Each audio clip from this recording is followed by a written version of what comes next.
Olá, meus irmãos, bom dia. Que privilégio estar aqui essa manhã ministrando para vocês. E eu estou super alegre porque nós vamos dar início à nossa nova série, Carta de Paulo aos Filipenses, e super animado de poder expor essa carta, essa epístola para vocês, porque assim como eu tenho sido desafiado, impactado na leitura e no estudo dessa carta, eu acredito que você também. Essa semana eu lancei um desafio para toda a igreja e eu vou reforçar esse desafio aqui. O desafio é o seguinte: que você não apenas leia a carta de Paulo aos Filipenses uma vez, mas que você leia a carta correspondente ao número de mensagens. Nós teremos 9 encontros, 9 mensagens, e você então está desafiado a ler 9 vezes a carta de Paulo aos Filipenses, destacando versículos, decorando versículos. E assim, essa carta está recheada de muitos versículos ainda são usados na história da igreja, e é uma epístola super importante para a vida da igreja. Então, eu convido você a mergulhar, a caminhar comigo nessa jornada da carta de Paulo aos Filipenses. Amém? O tema da nossa mensagem de hoje, nossa primeira mensagem é Irmãos, Orações e Cicatrizes. Nós vamos ler o capítulo 1 da carta de Paulo aos Filipenses, do 1 ao 11. Então, abra aí a sua Bíblia. Filipenses, capítulo 1, versos do 1 ao 11. Ok? Nós vamos ler alguns outros versículos de Atos e também Provérbios, mas durante a mensagem, eu vou direcionando você. Ok? Vamos lá.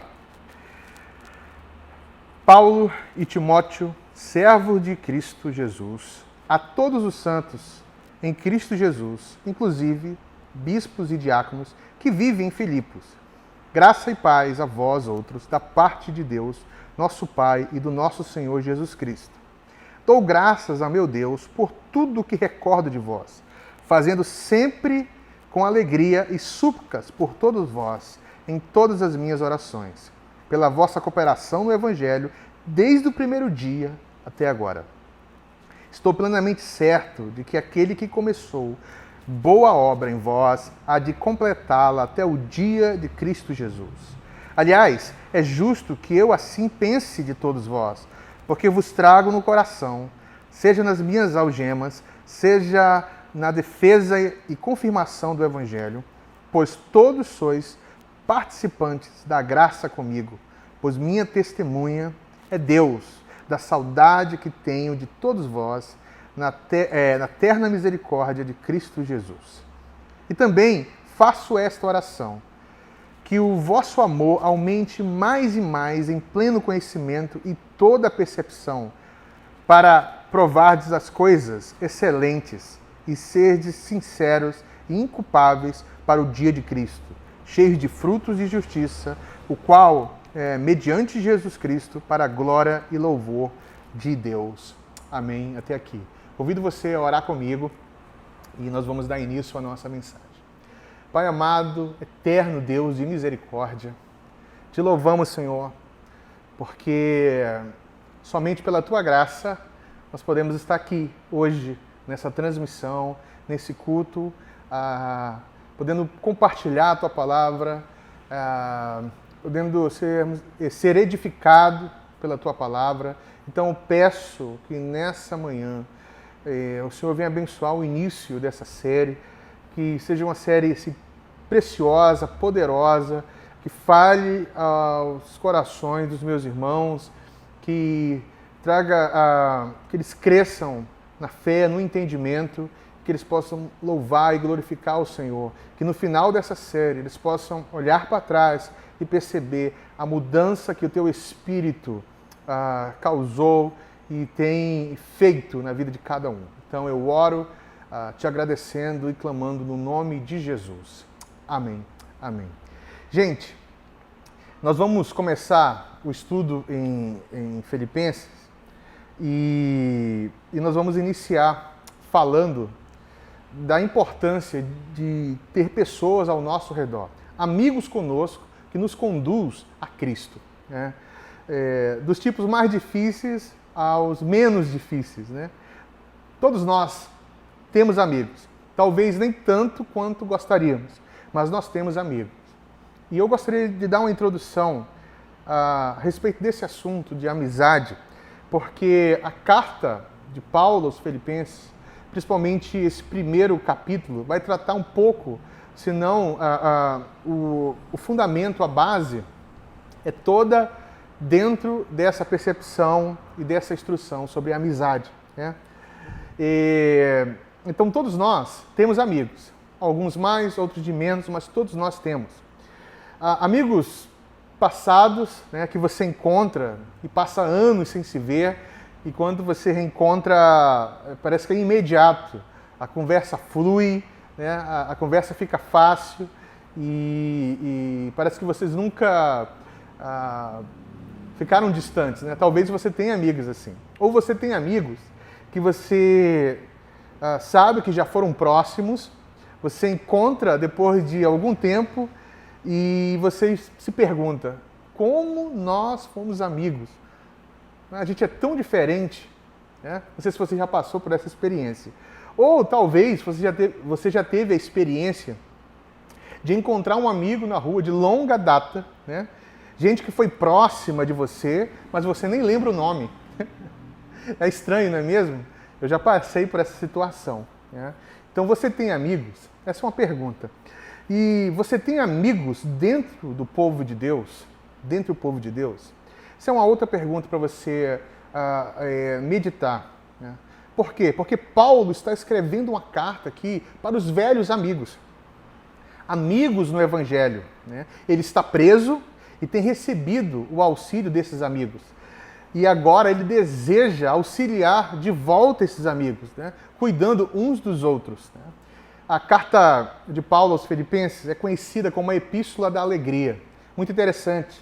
Os comentaristas, os pesquisadores, quando falam sobre essa carta, falam que essa carta ela se diferencia, ela se destaca em relação às outras epístolas, às outras cartas de Paulo, pela alegria que ela carrega, né? Pelo conteúdo alegre. Mas não é uma alegria boba, simplesmente alegria pela alegria. É uma alegria de gente que ri sem saber o porquê. E você vai entender isso. É uma alegria profunda. Não é uma alegria porque o contexto é um contexto de muitas bênçãos, fartura. É uma alegria que se encontra naquele que é o autor da alegria, que nos dá o privilégio de alegrarmos uns aos outros na amizade. É a alegria profunda que vem de um relacionamento, de um entendimento de quem nós somos diante dele, de Deus, de quem nós somos uns para os outros diante de Deus. Esse é o entendimento que nos ajuda a viver. Quando nós entendemos quem nós somos e quem nós somos em Deus e quem nós somos em Deus para o nosso irmão, isso nos ajuda na jornada e nos ajuda a viver. Então, nós vamos falar agora nesses 11 versículos que nós lemos, iniciais, falando tanto da vida cristã quanto da salvação de Deus por nós. Nós precisamos lembrar que partilhamos e oramos uns pelos outros, né? Nós vamos aprender aqui nessa carta que na nossa peregrinação neste mundo, nós precisamos criar laços de amor com os nossos irmãos, uns para com os outros. Nós precisamos, é uma necessidade, porque irmãos precisam cuidar uns dos outros, mesmo distantes.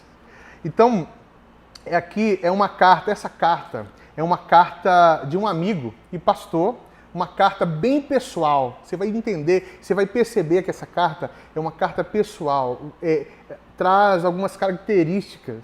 A fala de Paulo e a forma como ele coloca algumas palavras é bem nesse contexto pessoal. Ela é encorajadora e desafiadora ao mesmo tempo. Você vai se sentir desafiado e encorajado. E esse é o meu desejo. Eu tenho sido encorajado e desafiado na leitura dessa carta. Ela contém frases belíssimas, que ficaram marcadas na história, versículos que são muito usados e repetidos pelos irmãos em toda a história da igreja. Então você vai entender e perceber isso, tá? Nos primeiros versículos, no primeiro versículo, né, do 1 ao 2, muito interessante, vou ler de novo com você. Paulo começa assinando a carta, né, e ele não assina sozinho. Está com ele ali Timóteo, né? E é muito interessante, na antiguidade, a carta se iniciava com uma assinatura, né? Antes de você ler o conteúdo, você já sabia quem estava, quem tinha enviado, quem tinha escrito.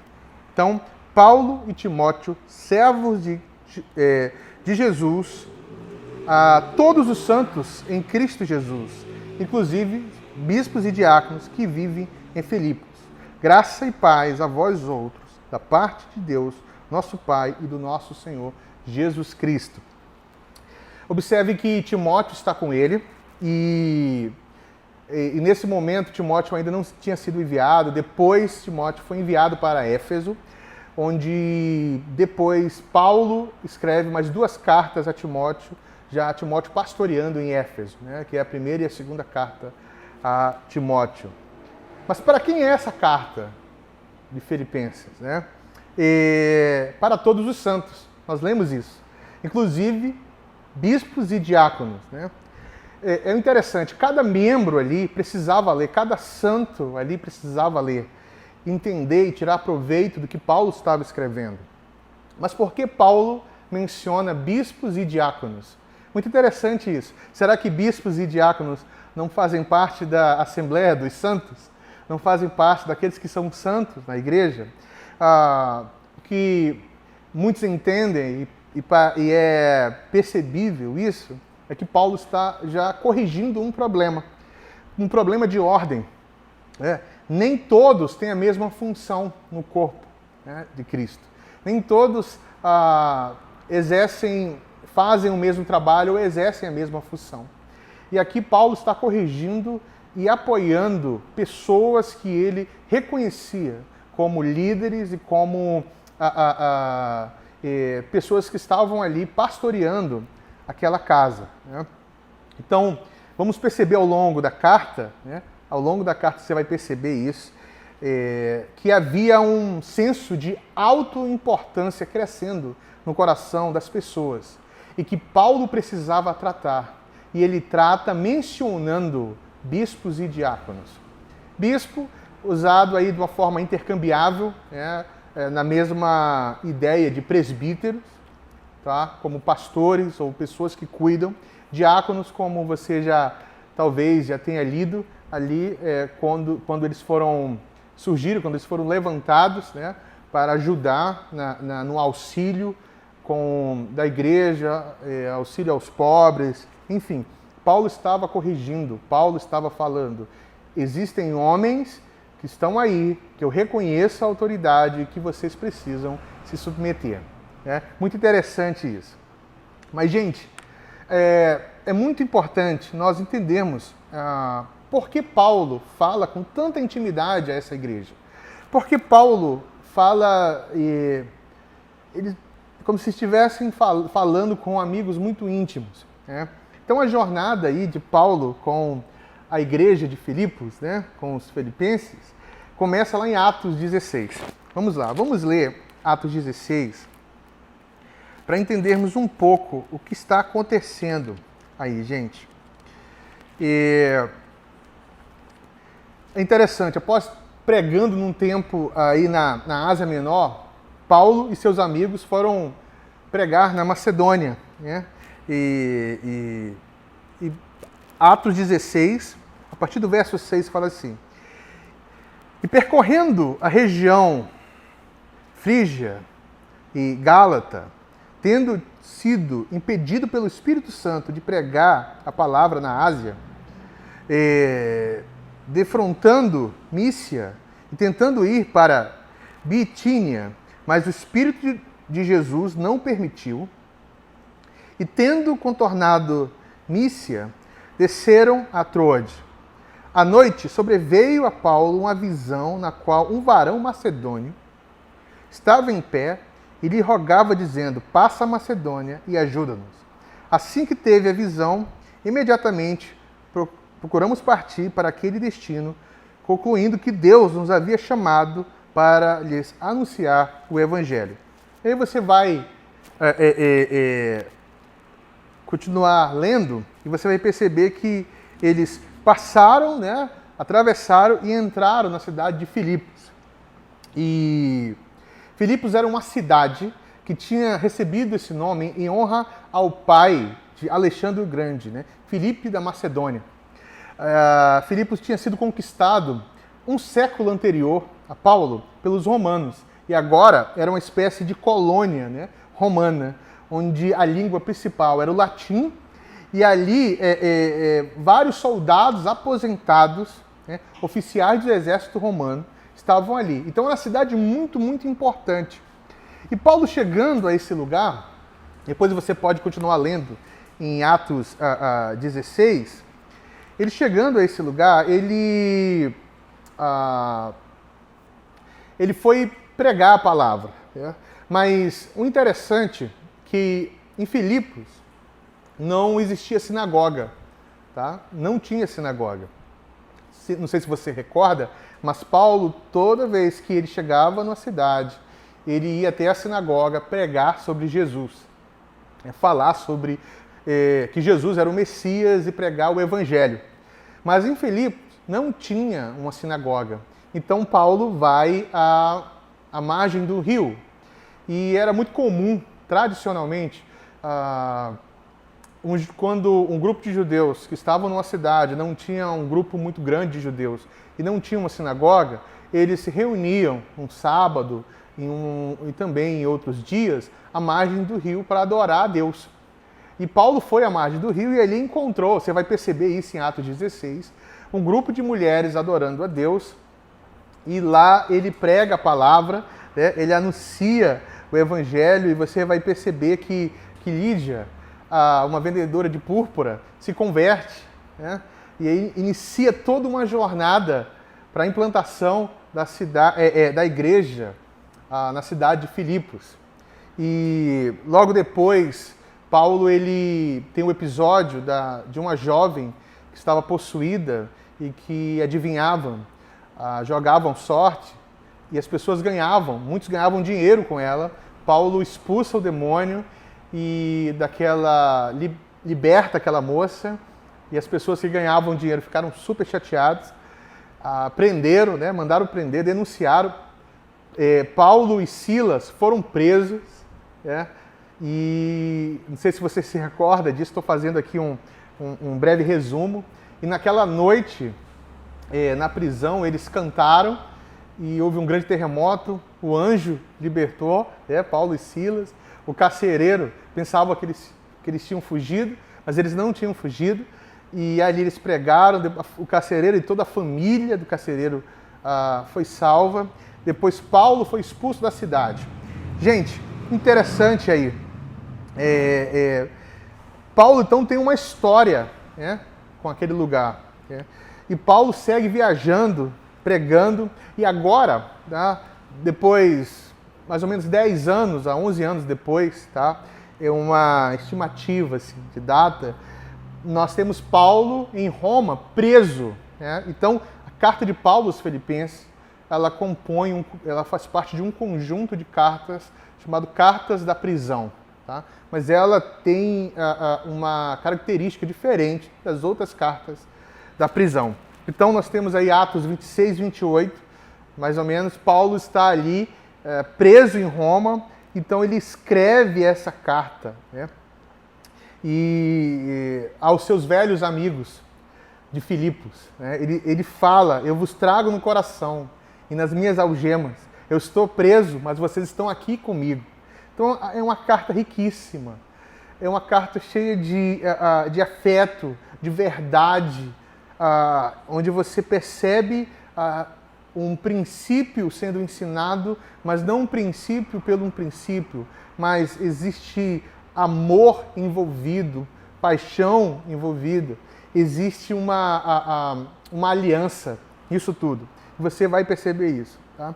E Paulo está preso, e Paulo escreve essa carta na prisão, e você não vê um homem aí lamentando, chorando, arrasado porque ele está preso na cadeia.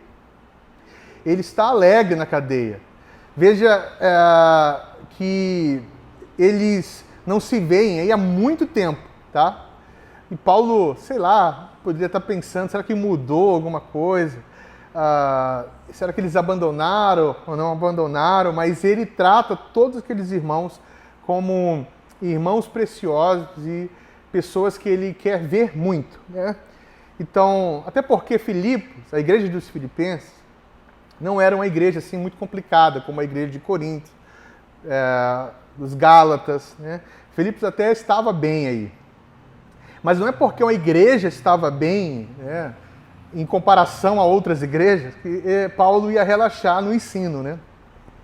Ela vai parar de crescer, não é isso.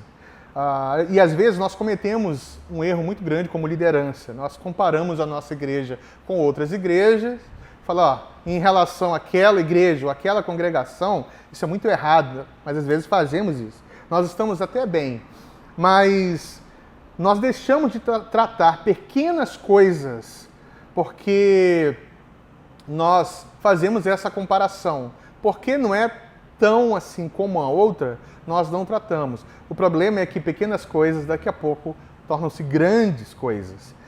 Então Paulo está aqui tratando alguns assuntos com os filipenses. Tá? Paulo estava distante deles, mas ele continuava cuidando deles, né? Então aqui eu separei 3 subpontos dessa introdução sobre o cuidado, que eu acho que vale muito a pena nós destacarmos aqui. Algo que nós aprendemos nesse início, que precisamos desenvolver verdadeiros amigos cristãos, né? Amigos no Evangelho, né?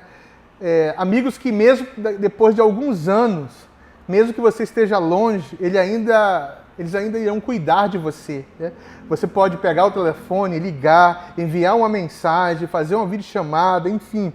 A pessoa que você carrega no coração e aquela pessoa carrega você no coração. Nós precisamos de amizades assim.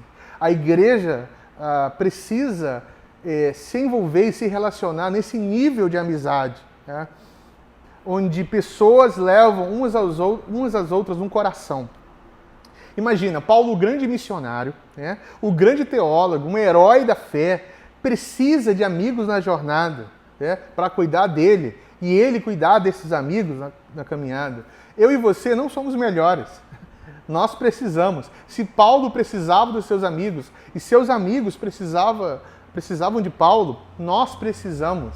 Tá? Nós não somos melhores. Não é porque nós temos a tecnologia, nós vivemos numa outra época que nós não precisamos. Na verdade, agora, nessa época, que nós precisamos ainda mais. Tá? Nós, em nossa arrogância, muitas vezes achamos que somos capazes de andarmos sozinhos. Não somos. Nós temos muitas ferramentas que Deus nos deu, mas nós não podemos desenvolver e viver e caminhar sozinhos. Nós precisamos de gente, caminhar com pessoas e desenvolvermos amizade, ao ponto de não deixarmos barato quando alguém deixa de caminhar ou alguém começa a ficar fraco na fé ou alguém some. Nós ligamos, nos preocupamos. Por quê? Porque nós carregamos essas pessoas no coração, assim como Paulo carregava os irmãos de Filipe em seu coração. Um segundo ponto aqui, muito interessante, que eu quero tratar. Irmãos precisam se lembrar do que partilharam e oraram uns pelos outros. Nós precisamos trazer isso na memória. Né? Vamos lá, ler versos 3 e 5.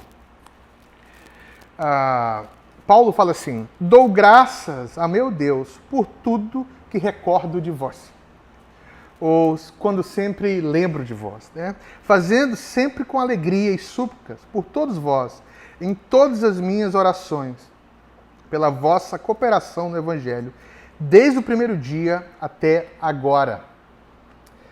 Gente, é importante que a gente aprenda a considerar quem nós somos e lembrar disso sempre. Facilmente nós nos esquecemos quem nós somos.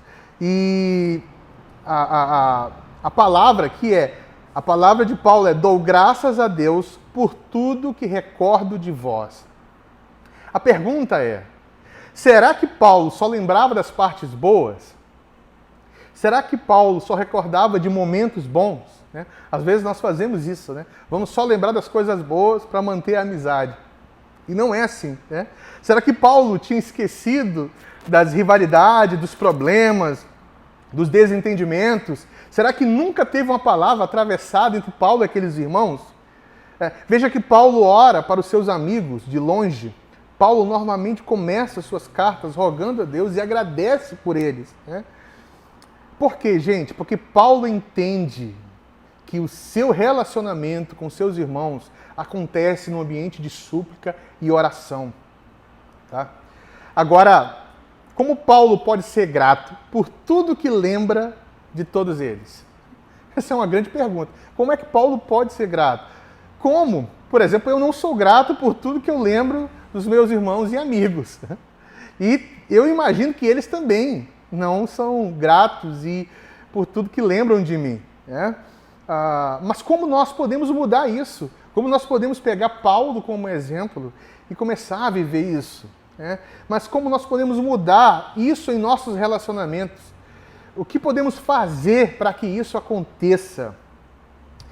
Vale um entendimento correto acerca disso. Né?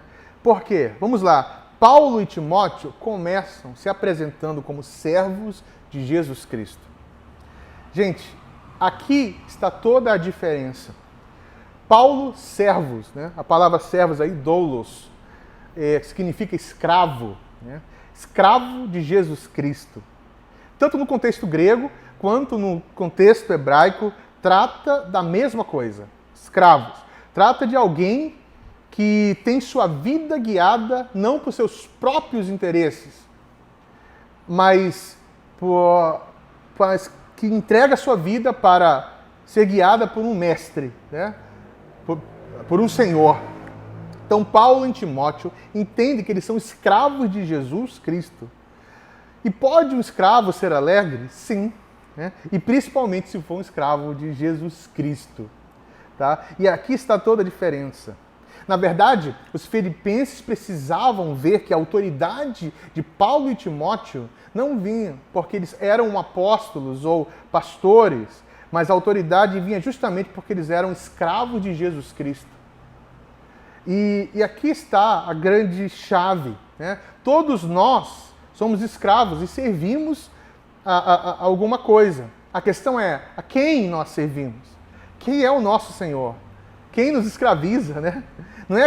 Não é que como você, na tentativa de provar que você é neutro, né? Que ninguém lidera você e que você é independente, nós falamos, eu tomo conta do meu destino. O problema é que não existe neutralidade nesse sentido. A questão é, você serve aos deuses falsos ou você serve a Jesus? Você não pode servir a dois senhores. Você não pode servir ao seu desejo, a você mesmo, e falar e afirmar que serve a Jesus.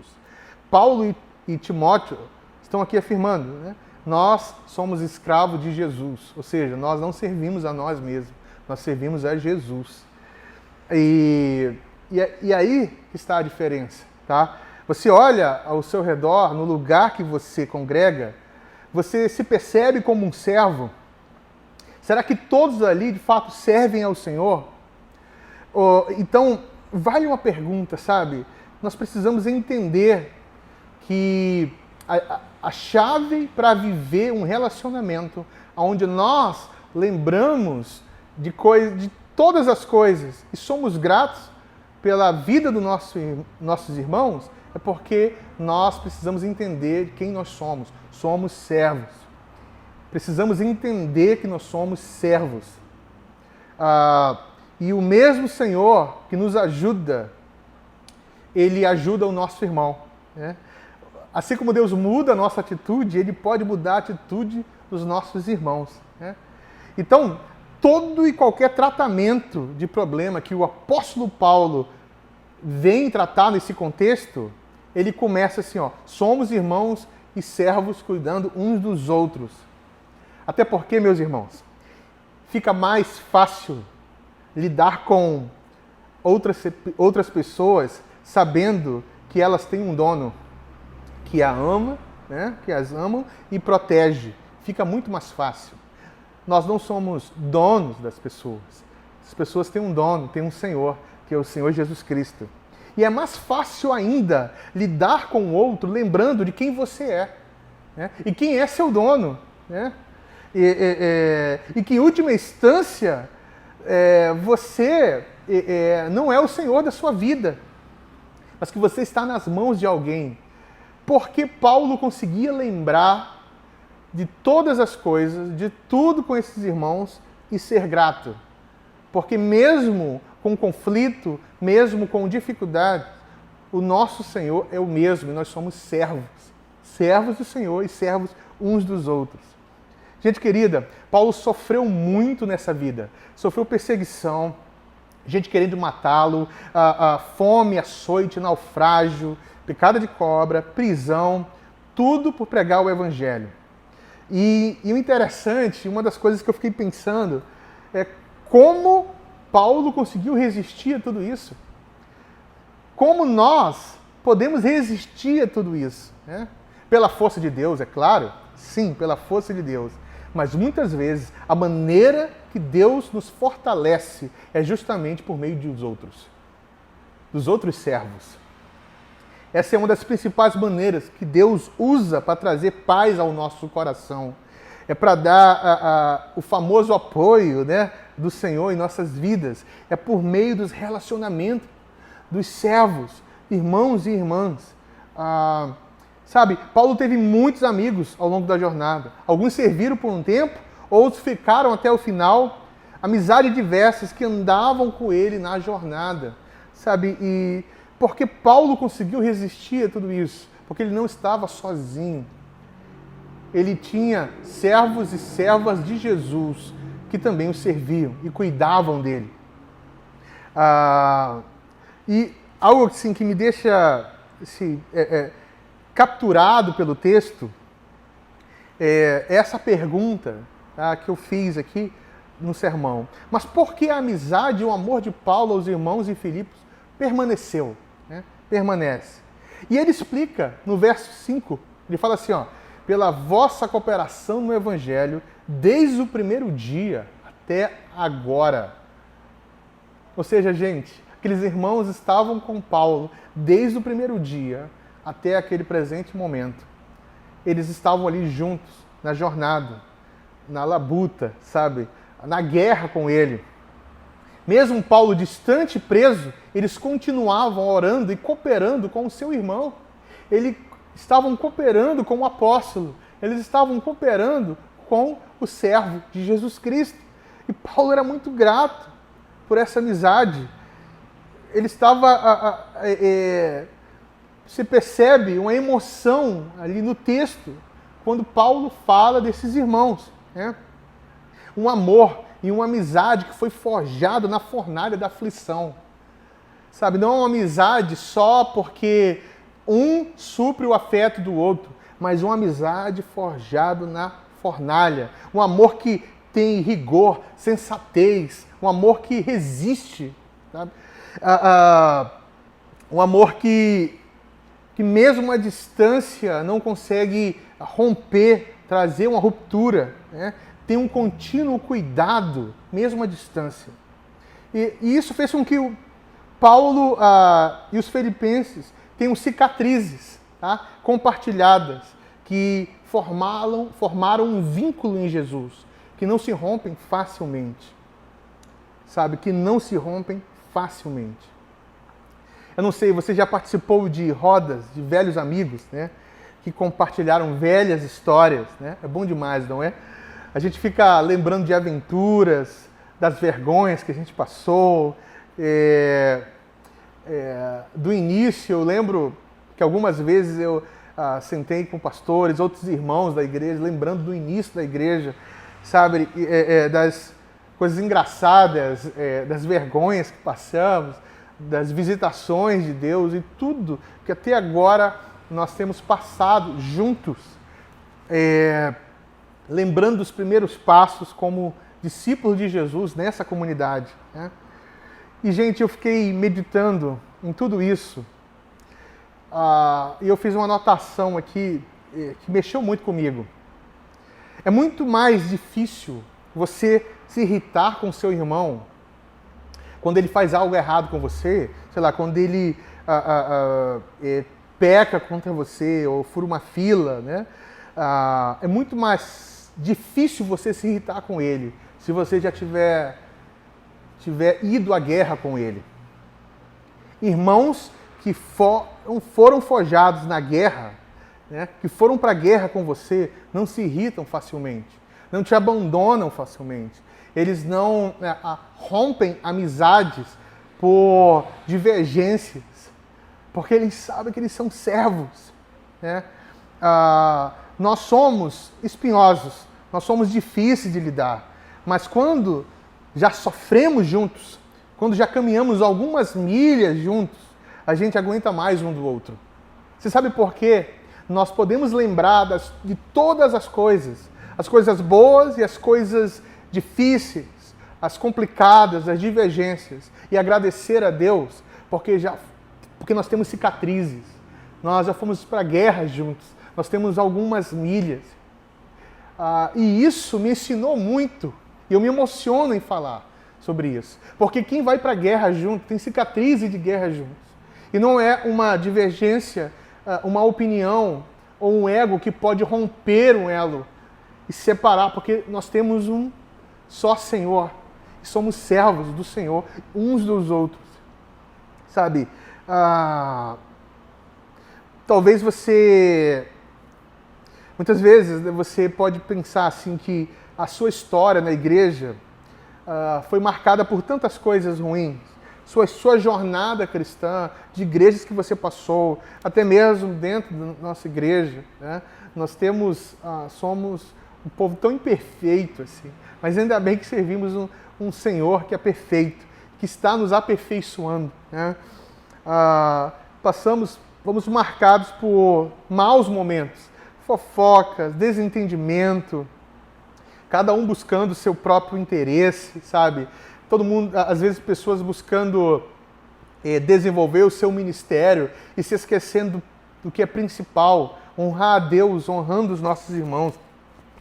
Com certeza você já passou por isso, ou se não passou, ainda vai passar, não sei. Mas você precisa entender algo.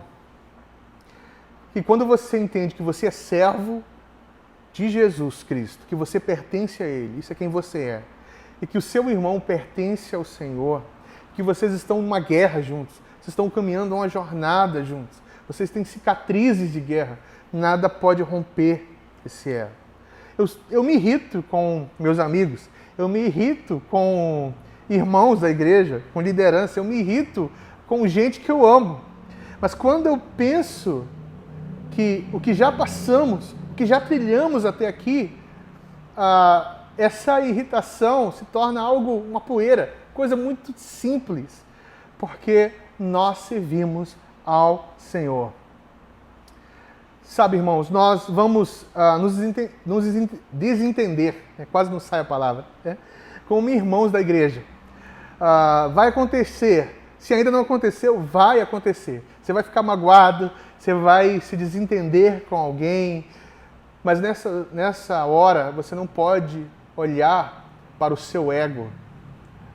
Você precisa olhar para quem você serve. Qual a sua identidade? Servo do Senhor Jesus.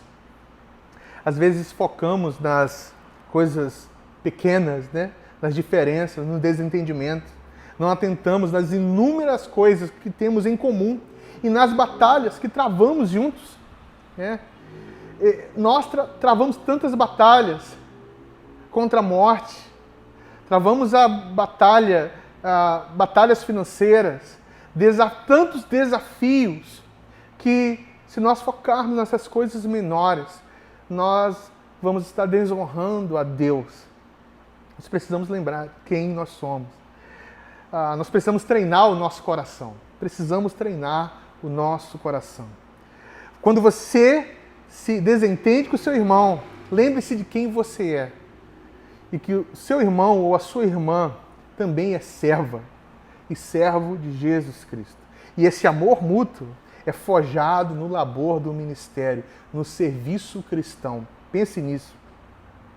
Valorize os irmãos que estão na labuta com você. Valorize os irmãos que estão ali na guerra com você. Se você está chateado com ele, jogue na conta da memória, da labuta, da guerra, para ser conduzido para Cristo, para aquele que é perfeito. Sabe, todos nós temos uma conta. Todas as vezes que eu fico chateado com alguém, eu coloco na conta da labuta, da jornada.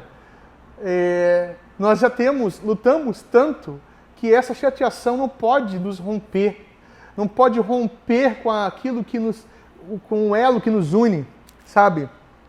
Então, pare de ser seduzido pelo sonho do lugar perfeito. Que você sonha e idealiza e às vezes se torna escravo disso. Não seja tolo de pensar que essa pequena fatia da realidade, e eu falo nesse sentido, ou no nosso imaginário, e agora com as mídias sociais, Instagram, Twitter, Facebook, nós vamos ali admirando pessoas que nós nem temos relacionamento e tentando imaginar, pensar no lugar perfeito que queremos aqui, ou o lugar que nós queremos estar. Não seja tolo de pensar que essas pequenas fatias da realidade, que são mascaradas com filtros, com vídeos editados, relatos de pessoas empolgadas no momento, irá suprir você e fazer de você alguém perfeito, ou suprir você ao ponto que você agora encontrou o que você procura. Queridos irmãos, uma coisa que eu tenho aprendido com a carta de Paulo aos Filipenses: a vida cristã é feita no fogo da caminhada e não no sonho do que consideramos ideal. É no fogo da caminhada. E uma pergunta: você tem amigos cristãos? Você tem amigo de jornada? Você tem pessoas na sua vida que serviram na labuta do Evangelho ao seu lado, que estão ali com você, com um lema que nós usamos muito no MPC há muito tempo, chamado coração e alma, que está com você coração e alma, que você é grato pela vida dessas pessoas. Você pode pegar uma caneta e um papel agora e fazer uma lista desses amigos que já foram para a guerra com você, juntos com você. Talvez você tenha amigo fora da igreja e não tem problema nenhum, tá? Você tem amigos fora da igreja. Eu até falo que é nesses ambientes, de amigos que não frequentam a mesma amizade, que nós devemos ser luz, fazer a diferença. Mas é estranho se você não tem amizade com irmãos da fé. Porque é na amizade com os irmãos da fé que nós somos forjados como povo de Deus, que os nossos relacionamentos vão ficando, como diz a linguagem, cascudo, Eles vão ganhando uma força. Você precisa dos seus irmãos e das suas irmãs, porque nós somos servos do Senhor. E como criar isso? Como desenvolver isso? Essa é a pergunta. Porque às vezes você pensa, nossa, eu não sei como desenvolver amizades na igreja, ninguém me procura, ninguém procura saber como eu estou. Sim, isso é uma falha, mas pense bem, às vezes a pessoa que reclama que ninguém a procura, também não procura ninguém. É sempre uma observação a partir de um coração, de um ideal. Então, a situação ministerial, as situações no ministério são ótimas para criar esse tipo de relacionamento, para termos esse tipo de amizade, tá? Tempo de luta, tempo de dor. Eu amo Provérbios 17:17, que fala assim: amigo ama em todo o tempo, e na angústia nasce o irmão. É na aflição, é na hora difícil, tá? Que nasce o irmão, que esse vínculo, que essa cicatriz de guerra, que essa marca da labuta vai acontecendo é na prática do ministério, né? Eu e os pastores e alguns irmãos já conversamos muito, né? Que inclusive nós precisamos nos policiar com isso também. As pessoas passam por dificuldades e não falam para ninguém. As pessoas não procuram saber e outras pessoas nunca falam. Às vezes é porque não querem se meter na vida das pessoas, ou falam, não, cada um por si, nós frequentamos a mesma igreja, mas não quero me meter na vida de ninguém, de maneira alguma. A forma cristã de ser é que somos guardadores, né? Guardas uns dos outros. Se teu irmão está sofrendo, vai atrás, cuida dele. Nós estamos aqui como servos de Jesus, unidos pelo nosso Senhor. Se envolva em alguma área, né? Trabalhe, faça amigos e seja forjado nessa jornada com os seus amigos. Ou cantando, né? Cansado, rindo, né? Trocando fraldas ali no berçário, ensaiando, carregando alguma coisa, em tempo agora de construção, construindo algo junto. É nessa hora que a cumplicidade vai acontecendo. É tempo montando, desmontando, ensaiando, né? Ali os ministérios, os departamentos sendo ajustados e todos trabalhando. São nessas horas que as coisas vão se tornando base propícias para uma amizade de jornada acontecer. Paulo leva as pessoas no coração pelo trabalho que elas fizeram desde o começo e continuam fazendo até hoje. E a forma para isso acontecer é no serviço. É no serviço. Eu tenho cicatrizes de guerras com muitos irmãos nessa casa. Isso me alegra.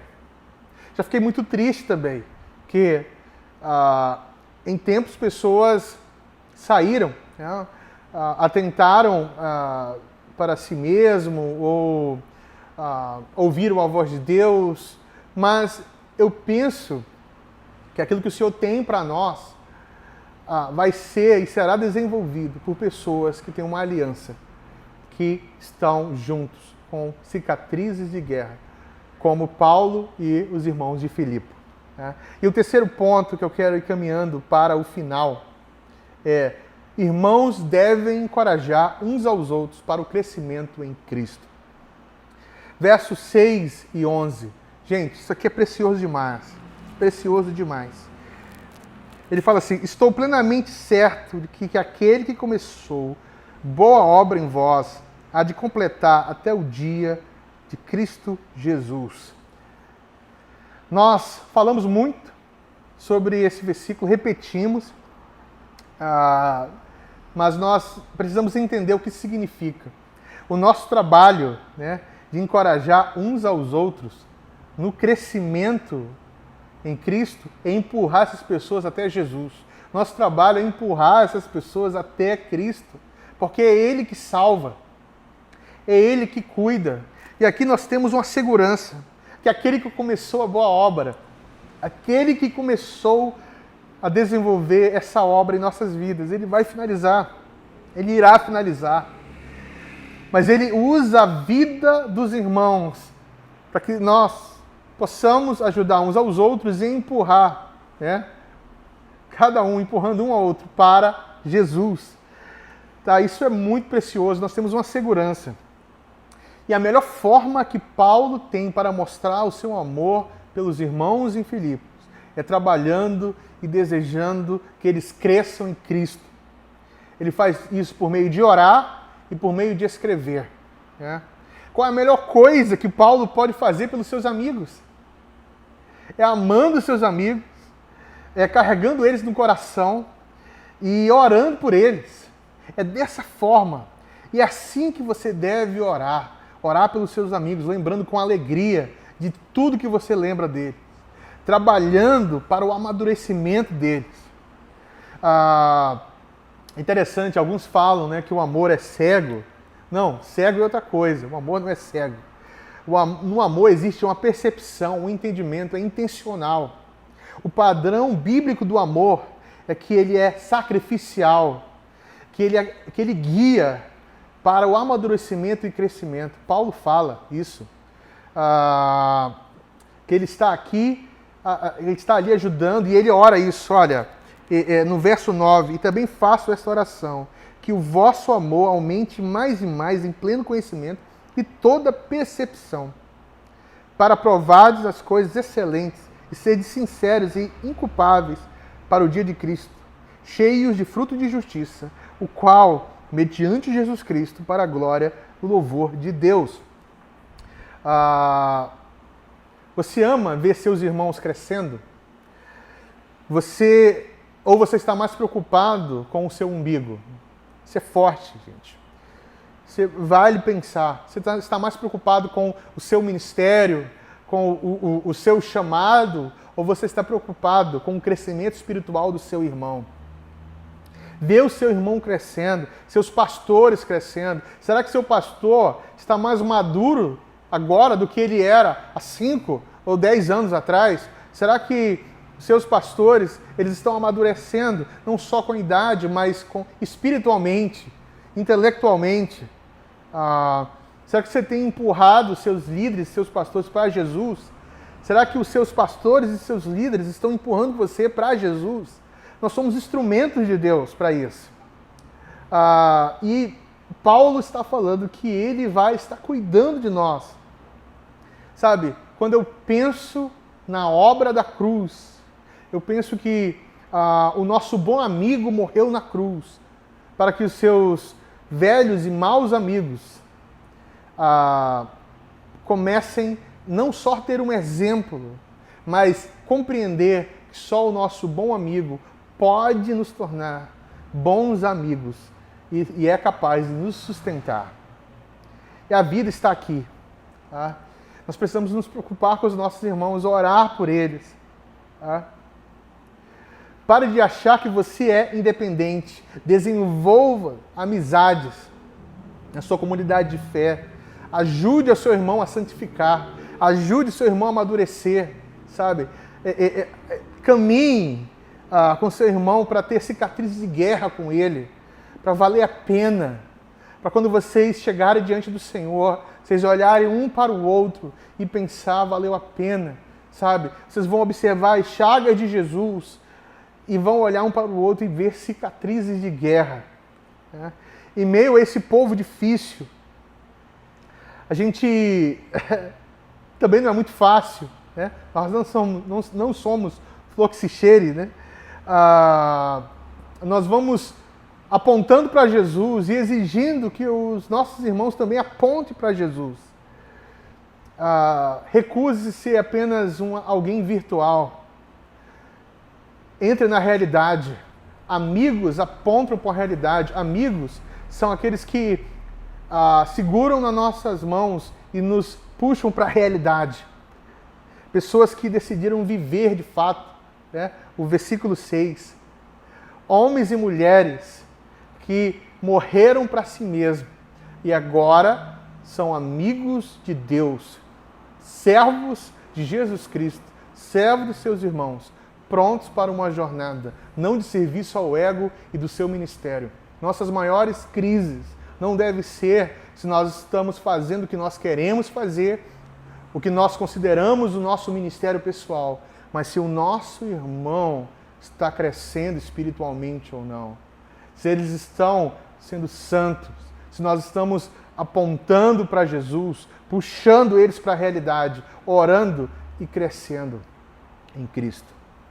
Possamos aprender dessa primeira carta de Paulo aos Filipenses, que o nosso chamado é sim, amar a Deus sobre todas as coisas, mas amar o próximo, abraçar o próximo, nossos irmãos, orar por eles, cuidar deles. Irmãos, orações e cicatrizes é uma jornada que não pode ser negociada. E nós iniciamos a nossa jornada de aprender um pouquinho do que é ser igreja com Paulo aos irmãos de Filipos. Amém? Peço que você ore comigo nessa manhã e vamos pedir do Senhor que nos direcione e nos guie. Pai, muito obrigado mais uma vez pela graça de te servir. Pai, Não nos deixe caminhar numa jornada de serviço ao ego, de amor próprio, disfarçado de autocuidado, de autopreservação. Não, Pai, não nos deixe. Pai, nos deixe ter alegria, como o apóstolo Paulo teve ali, mesmo preso, mas feliz, porque seus irmãos, seus amigos estavam crescendo. E estavam ali com ele, na algema, estavam com ele no início, e ainda estavam com ele nessa jornada. Nos ensine, Senhor, sermos servos de Jesus Cristo. Essa é a nossa identidade, servos uns dos outros. Ajuda-nos, Deus, a criarmos cicatrizes de guerra, de labuta, amando uns aos outros, mesmo com diferenças, divergências, mas isso é tão pequeno diante da nossa jornada e a quem nós servimos. Obrigado porque o Senhor é o nosso Senhor. Abençoa essa série e nos dá uma semana meditando na palavra e compreendendo a tua vontade. É no nome de Jesus que eu oro. Amém. Deus abençoe e até a próxima semana.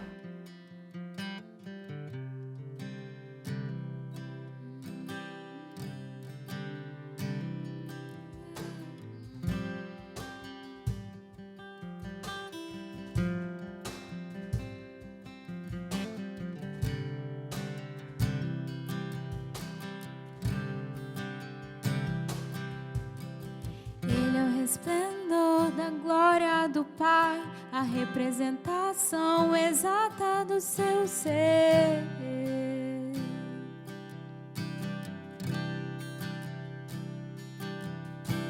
Sustentando todas as coisas pela palavra do seu poder.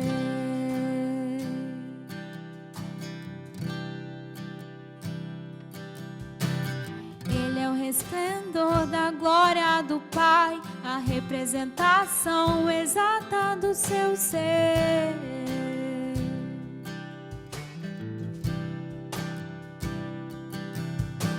Sustentando todas as coisas pela palavra do seu poder. Vendo e havendo a purificação dos meus pecados,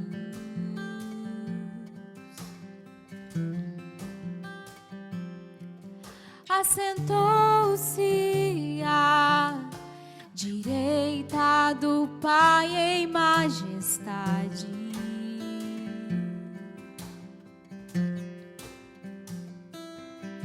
E essa é a verdade que move toda a terra pra você. Jesus, Jesus, aquele que fez paz entre homens e Deus, aquele que é Deus em carne, Jesus, excelente, superior. Jesus, Jesus, aquele que fez paz entre homens e Deus, aquele que é Deus em carne, Jesus, excelente, superior.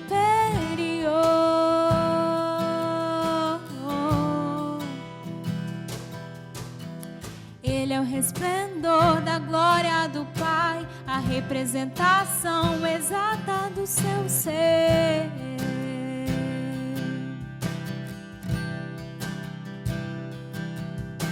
Sustentando todas as coisas pela palavra do seu poder.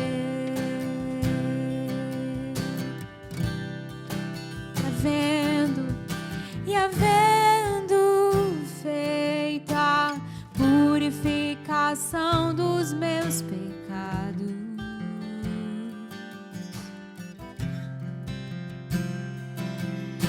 assentou-se à direita do Pai em majestade.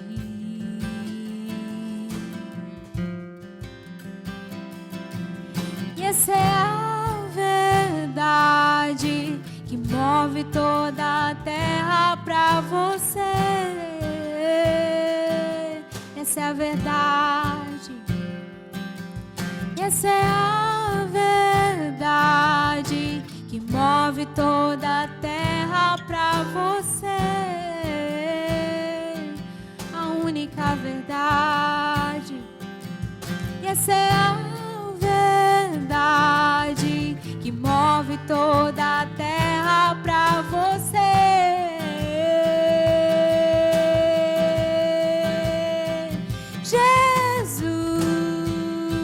Aquele que fez paz entre homens e Deus, aquele que é Deus em carne, Jesus, excelente, superior, Jesus,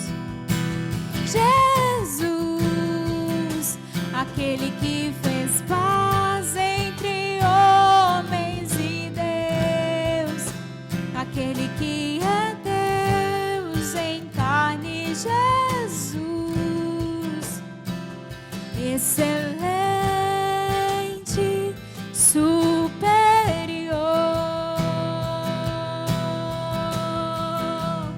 Eu o adoro,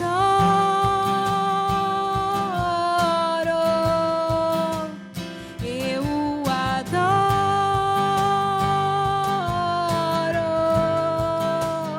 eu o adoro, eu o adoro,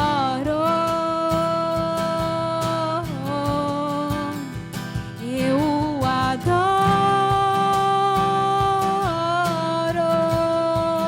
eu o adoro,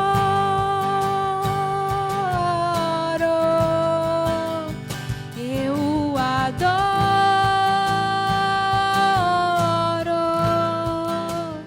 eu o adoro.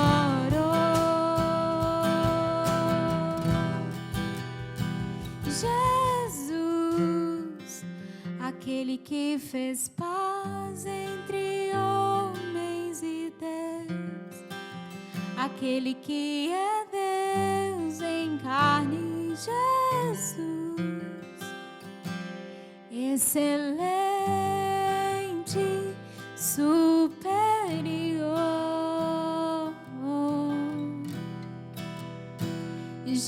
Jesus, aquele que fez paz entre homens e Deus, aquele que é Deus em carne, Jesus, excelente,